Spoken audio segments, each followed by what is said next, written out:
Hi, this is Al Hamill again, teacher at Whitefish High School and Whitefish School District. And this is the second video. So you either skip the first video because you're using a Chrome book, or you have completed the first video and you made it this far. So this video has got two pieces to it. The first piece is how to negotiate the Chrome apps, and the second piece is how to negotiate Google Classroom and tips for you, the parent, and you, the student, to figure out how to be more efficient. So right now, what you can see is I have opened the Chrome browser. And if you look up here on the right, I double checked and I'm circling it right now. I'm logged in in my teacher account. And then I'm also in this tab as my teacher account. That's important to double check. So I look over, I see them both, we're good to go. My experience is this box right here where I just clicked, the Chrome URL bar, is actually called an Omnibox in the Chrome browser.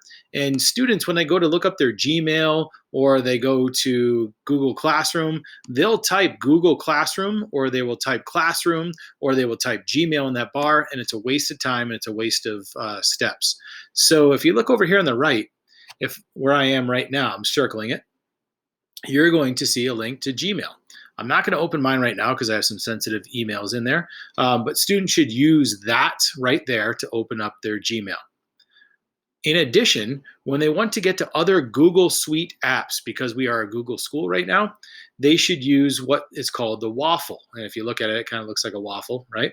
And if they click on this, it opens up all the different options that they might want to use. And again, students type Google Docs in the Omnibox, and then they have to wait for it to load up, and then they have to click on it, and then they have to log into it.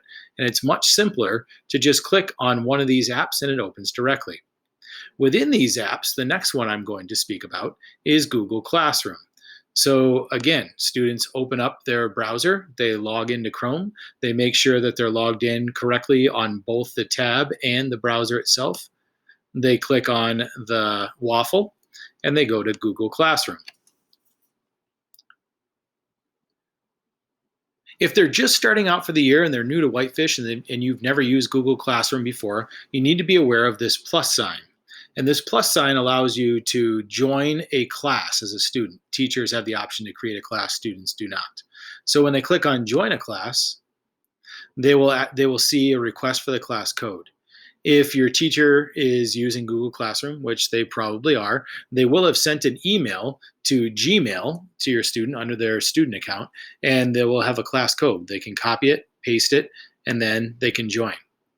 So here, from what you're going to look at right now, is a teacher view of things, and it's going to differ slightly from students, but it'll give you the general idea, okay? So let's look at this one. This is a class that I had from last year. When students log into Google Classroom, they'll see all the choices of classes that they've joined, and they can click on their class. I struggle with this option right here, which is the stream. That's the default, that's where it opens. And a lot of students like to use the stream to figure out what they have to do. But the problem is, as we teachers are building assignments and adding resources, the stream becomes crazy populated. And literally, you could scroll through this forever trying to figure out what's going on. And I found that having a child of my own, that my child would run through the stream trying to find what he was supposed to do. And I directed him to this classwork. So I'm directing you to classwork. I strongly recommend you encourage your child to only look at the stream just to see if there's an announcement or something quick at the beginning, but not to look through the stream for these blue icons, which are assignments. These blue icons are easily found in classwork. So now we're in classwork. This gray area right here means I did not post it as a teacher, but what your child would see is any of these blue icons right here. And you'll notice or my organizational system. My organizational system is to use topics. And all teachers will use topics. Some might say week of July, et cetera, through July, et cetera, et cetera. In my case, I use unit topics. So when a student comes into classwork, they can scroll down. They know we're reading To Kill a Mockingbird, and they can see that, oh, this is an assignment due for To Kill a Mockingbird, and it's due May 19th. So this is the key point right here. When a teacher assigns something, it shows up in your student's classwork feed under the units, and it shows the assignment, it shows when it's due, and when a student clicks on the assignment, it actually gives the explanation of what is there. In my case, I said, I gave the directions, and then I applied the standards through it, and then what they need to do. And then there's also additional resources added on the bottom with a rubric. So when a teacher is using Google Classroom, you can expect them to perhaps either use a unit title or a weekly title. And within each assignment, you could expect some sort of description and some sort of rubric or expectations. Again, depending on the assignment. This is a project assignment, so I included the rubric with the assignment.